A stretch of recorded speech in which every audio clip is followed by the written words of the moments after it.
आज की इस वीडियो में बात करेंगे एनवायरमेंटल स्टडीज अर्थात पर्यावरण अध्ययन paper code BE-VAE 181 term and examination June 2023 part 2। बच्चों वीडियो थोड़ी सी ज़्यादा लंबी ना हो जाए इसलिए हमने उसको छोटे छोटे पार्ट्स में डिवाइड कर दिया है, इसलिए हमने पार्ट 2 की बात करी। इसी पेपर के कुछ क्वेश्चंस की चर्चा हमने इससे पहली वाली वीडियो में की थी।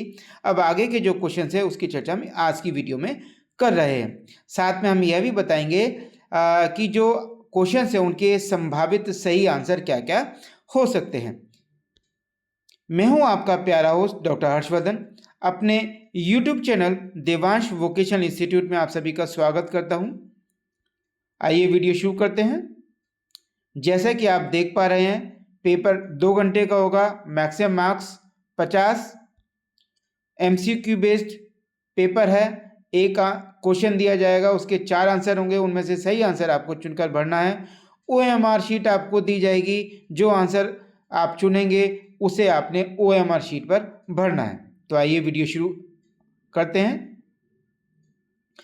पहला क्वेश्चन आता है, the type of soil found in the Deccan Malwa plateau of western and central India is, यानी कि पश्चिमी और मध्य भारत के दक्कन और मालवा के पठारों में पाई जाने वाली मृदा का प्रकार क्या है, यानी कि यहाँ पर किस तरह की मिट्टी पाई जाती है। ऑप्शन क्या दिया, black soil, red soil, laterite soil, alluvial soil.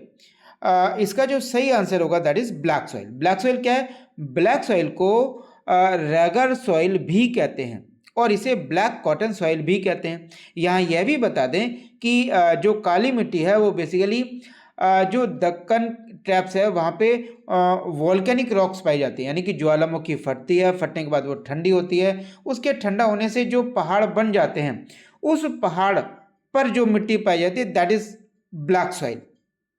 Clear हो गया। नेक्स्ट आता है, which one of the following is not a major cause of land degradation, यानी कि नीचे कुछ ऑप्शन दिए गए, इनमें से चुनकर बताएं कि कौन सा भूमि निम्नीकरण का प्रमुख कारण नहीं है। Deforestation, overgrazing, development of watershed, agricultural mismanagement. इसका सही आंसर होगा नंबर 3, डेवलपमेंट ऑफ वाटरशेड, यानी कि जल संभर का विकास होने से भूमि के निम्नीकरण पर कोई भी प्रभाव नहीं पड़ता। Next, which one of the following statement about the tropical rain forest is not correct, यानी कि नीचे कुछ ऑप्शन दिए गए हैं और ये कहता है उन्हें पढ़कर बताइए कि उष्णकटिबंधीय वर्षा प्रचुर वन के बारे में इनमें से कौन सा कथन सही नहीं है।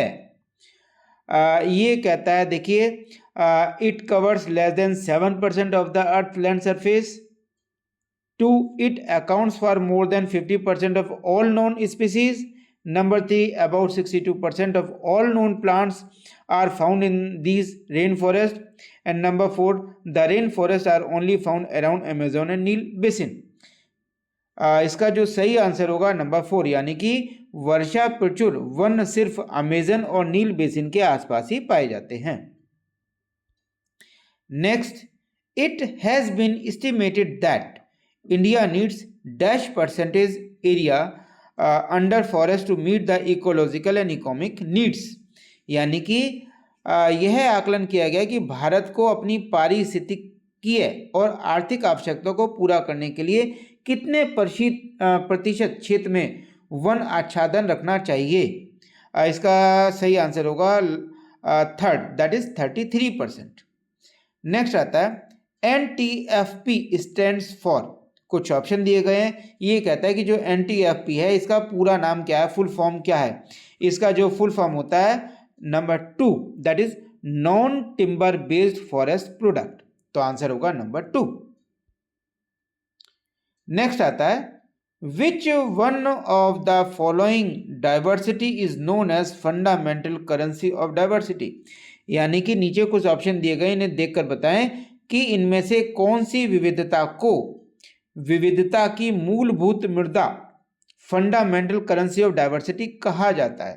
ऑप्शन क्या दिए गए हैं? Genetic diversity, number 2 species diversity, number 3 ecosystem diversity and number 4 both genetic and species diversity.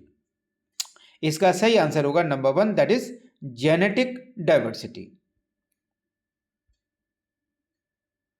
Next आता है which one of the following biographic zone covers the largest area in India. Option देता है the Himalayas, the Deccan peninsula, third Gangetic plain and fourth one is the coast. ये कहता है भारत में निम्नलिखित में से कौन सा जैव भौगोलिक क्षेत्र सर्वाधिक क्षेत्रफल में फैला हुआ है।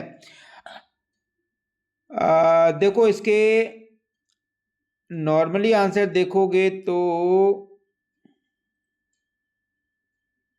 सही आंसर आता है नंबर 2 द डेक्कन पेनिनसुला, और ये लगभग 42% एरिया कवर करता है। नेक्स्ट आता है about 2/3 of India's endemic plants are confined to, यानी कि भारत के लगभग 2/3 स्थानिक पादप सीमित हैं। ऑप्शन देता है the Indian desert, the Himalayas, the island, the western Ghat. इसमें जो आपका इसका सही आंसर है दैट इज अबाउट 60% कवर करता है द हिमालयाज और द वेस्टर्न घाट। यहाँ पर आपको देखना पड़ेगा कि इन दोनों जो ऑप्शन आते हैं, जो इनके आंसर आते हैं the Himalayas and the western Ghat, लेकिन इन दोनों में भी हमें देखना है कि मैक्सिमम कौन सा लेगा। तो जो वेस्टर्न घाट है ये 60 to 70% कवर करता है और जो हिमालयाज है वो 40% कवर करता है। तो इसलिए जो इसका सही आंसर होगा नंबर 4 द वेस्टर्न घाट। अगर द वेस्टर्न घाट नहीं दिया जाता तो इसका आंसर होता है नंबर 2। तो यहां पर इसका जो सही आंसर होगा number 4 the western Ghat and it covers 60 to 70%। Next which one of the following is not true about India as a mega biodiversity country, यानी कि नीचे कुछ ऑप्शन दिए गए हैं, ये कहता है उन्हें देखकर आप ये बताएं कि इनमें से कौन सा सत्य नहीं है। नंबर 1 ये कहता है इंडिया हैज़ 10 बायोग्राफिक रीजन्स, यानी कि भारत में 10 जैव भौगोलिक क्षेत्र हैं। Number 2 India is one of the 12 centre of origin of cultivated plants, यानी कि भारत कृषि पौधों के उद्भव के 12 केंद्रों में से एक है। Number 3 India has 6 hot spot out of 34 global biodiversity hot spot, यानी कि विश्व के 34 जैव विविधता के हॉट स्पॉट में से 6 हॉट स्पॉट भारत में हैं। Number 4 India has 2 major realm and 3 biome, यानी कि भारत में 2 प्रमुख क्षेत्र और 3 बायोम हैं। इसका जो सही आंसर होगा वो दैट इज नंबर 3, यानी कि India has 6 hot spot out of 34 global biodiversity hot spot. अब यहाँ पर मैं आपको ये बता दूं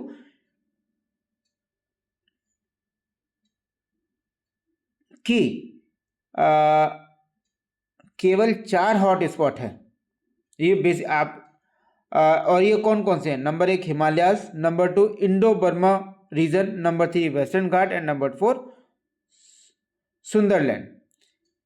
क्वेश्चन कंफ्यूज हो गए तो दोबारा एक बार क्लियर कर देता हूं। ये कहता है कि which one of the following is not true about India as a mega biodiversity country, यानी कि इंडिया जो है मेगा बायोडाइवर्सिटी कंट्री है, लेकिन नीचे से देखकर बताओ कौन सा कथन सही नहीं है। ये नहीं की बात कर रहा है।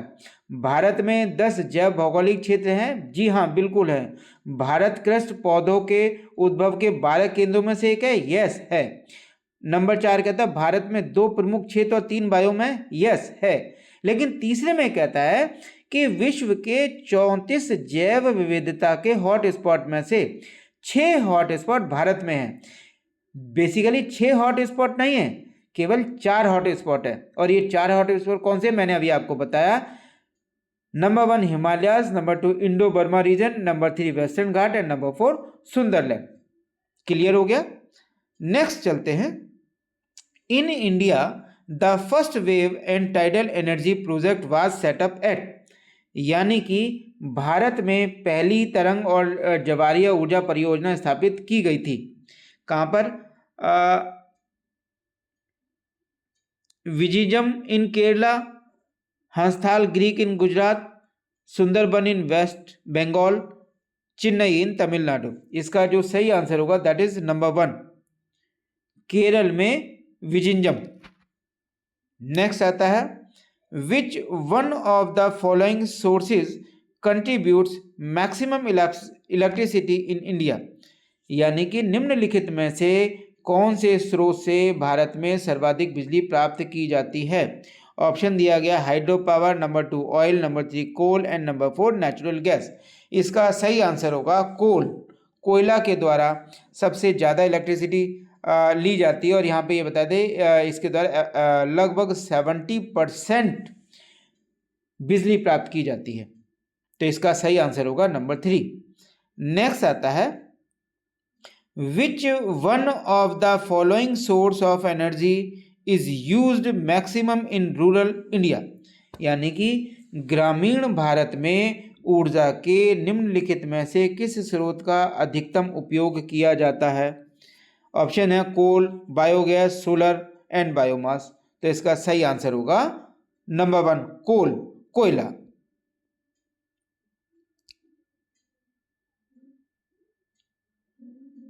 धन्यवाद। आज के लिए इतना ही। आशा करता हूं आज की वीडियो आपको पसंद आई होगी।